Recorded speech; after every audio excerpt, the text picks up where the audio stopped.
English. No photo, no photo. Oh, no problem.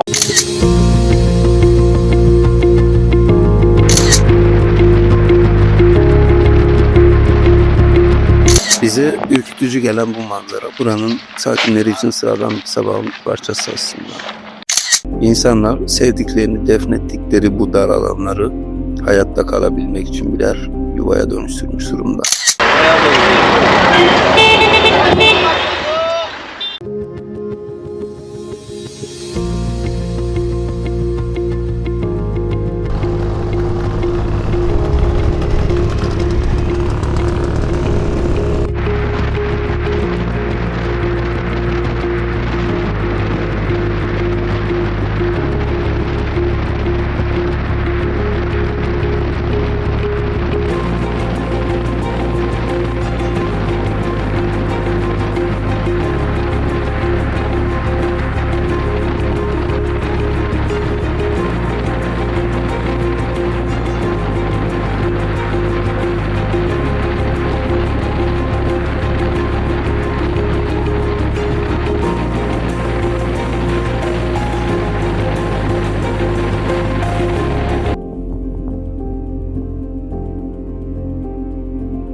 Dünyanın en kalabalık şehirlerinden biri olan Kahire'nin tam merkezindeyim. Ama burası bildiğiniz mahallelerden değil. Çevremde yaklaşık 1000 yıllık türbeler, o türbelerin mezarlarının içinde yaşayan, orada hayatını idame ettirmeye çalışan insanlar var.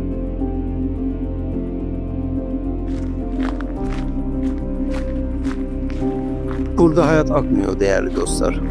Adeta olduğu yere çökmüş durumda.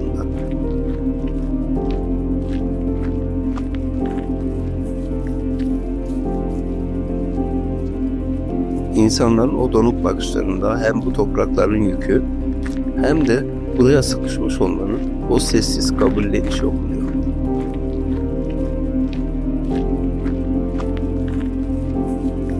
Gördüğünüz gibi burada çekim yapmak hiç de kolay değil.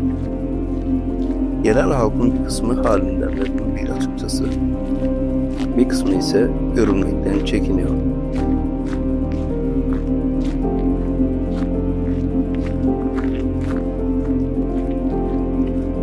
Burası El Arafa, yani Ölüler Şehri.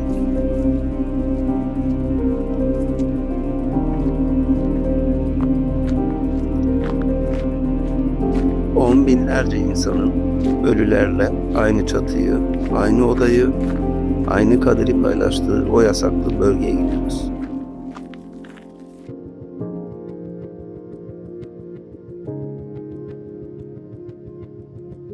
Hazırsanız değerli dostlar, Mısır'ın en karanlık sırrını aralamaya başlayalım.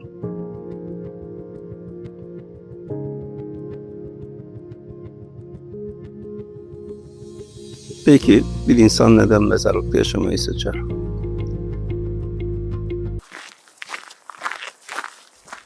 Şükran Habibi.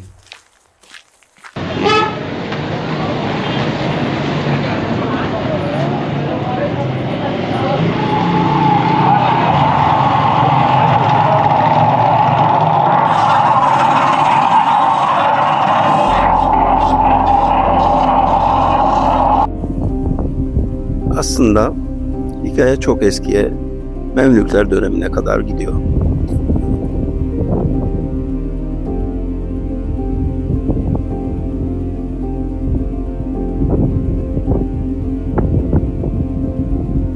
Burası başlangıçta sadece hükümdarlar ve soylular için inşa edilmiş devasa bir nekropoldü.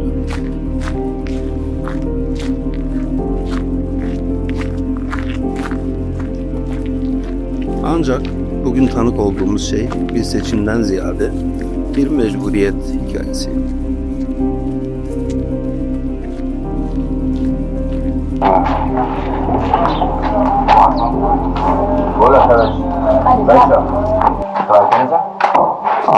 I don't know Arabic. I don't know. I don't know Arabic. No, English. No photo, no photo. No.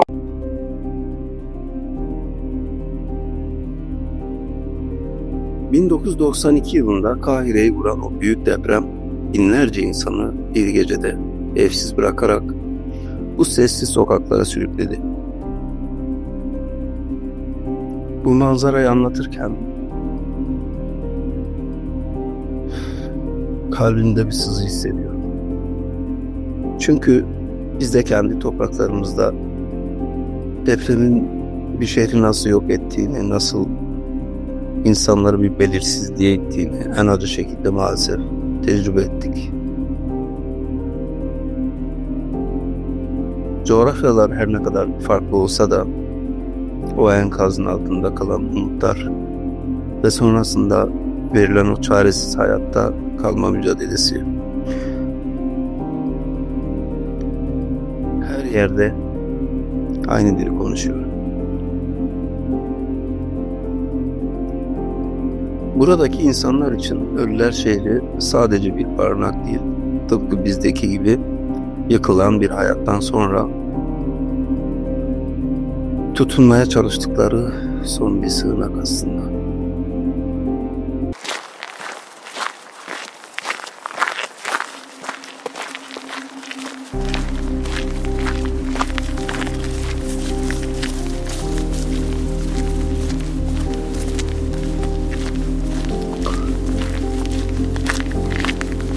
Değerli dostlar, burada sokaklarda yürürken sarsıcı bir tezatlığın içine düşüyorsunuz. Bir yanda muazzam bir taş işçiliğiyle yapılmış tarihi türbeler, mezarlar.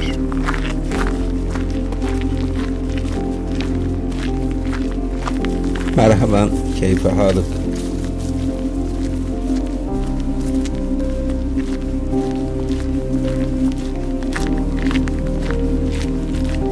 Burada ölüm korkulacak bir son değil, hayatın sıradan gündelik bir parçası haline gelmiş.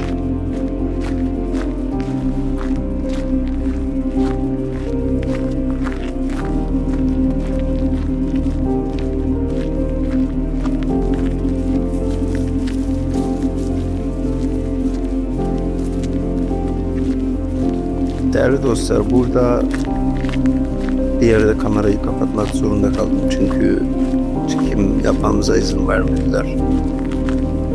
Müdahale edildi.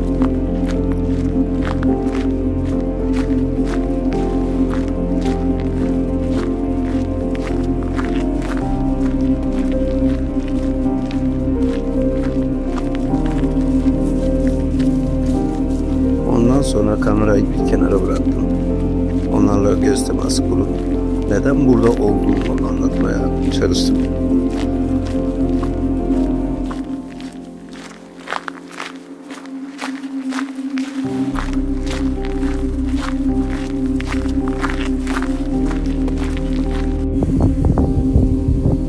Evet değerli dostlar, bazen en iyi hikayeler kameranın kaydı durduğu yerde başlıyor.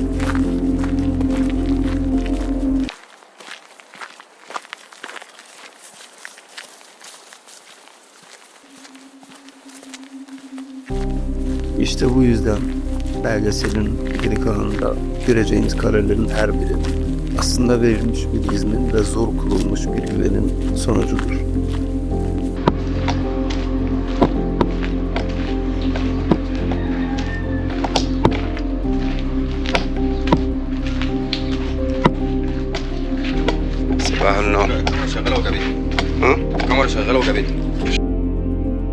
Sokaklarda ilerledikçe mezarlık ve mahalle arasındaki çizgi tamamen kaybolmaya başlıyor.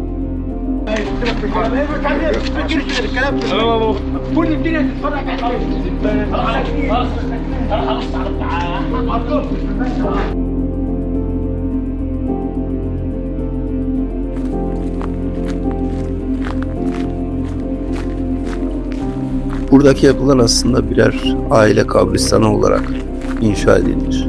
Ancak bugün taş duvarların arkasından çocuk sesleri yükseliyor. Pencerelerinden yemek kokuları geliyor. Görüntülemek her ne kadar zor olsa da burada yaşamak da bir o kadar ağır aslında.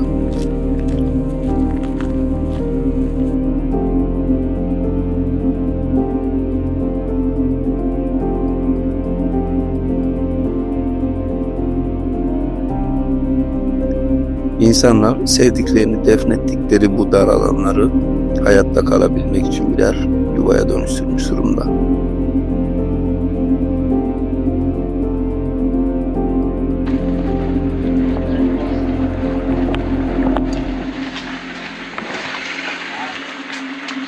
Mezar taşları bazen bir sehpa, bazen bir basamak, bazen de kapı eşiği olmuş. Bize ürkütücü gelen bu manzara buranın sakinleri için sıradan bir sabahın parçası aslında.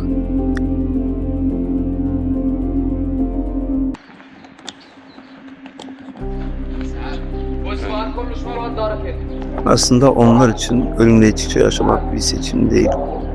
Devasa ve kalabalık Kahire'nin onlara sunduğu tek sığınak. Burada kamerayı her doğrulttuğumda hissettiğim o gerginlik aslında sadece bir güvenlik kaygısı değil, aynı zamanda bu mahrumiyeti ve çaresizliği koruma çabasıydı. Kahire hükümeti son yıllarda bu bölgeyi boşaltmak ve yollar yapmak istiyor. Binlerce yıllık tarih ve binlerce insanın zorunlu evi maalesef dozerlerin ucunda. Ölüler şehri belki de yakında gerçekten sadece ölülere kalacak. Ya da tamamen yok olacak. Vallahi بنطلع من قدام Evet değerli dostlar, Mısır serimizin ilk durağında piramitlerin altındaki değerli altınları değil, yerin üstündeki hayatta kalma mücadelesini gördük.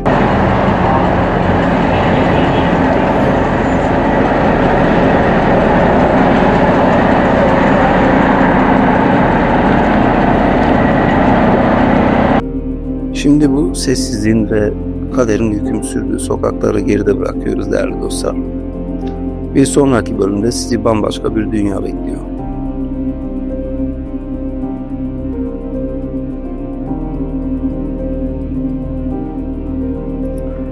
Baharat kokularının, gürültünün, ticaretin ve Mısır'ın yaşayan kalbinin tam merkezinde. Binbir gece masallarını andıran Hanel Halil çarşısına gideceğiz.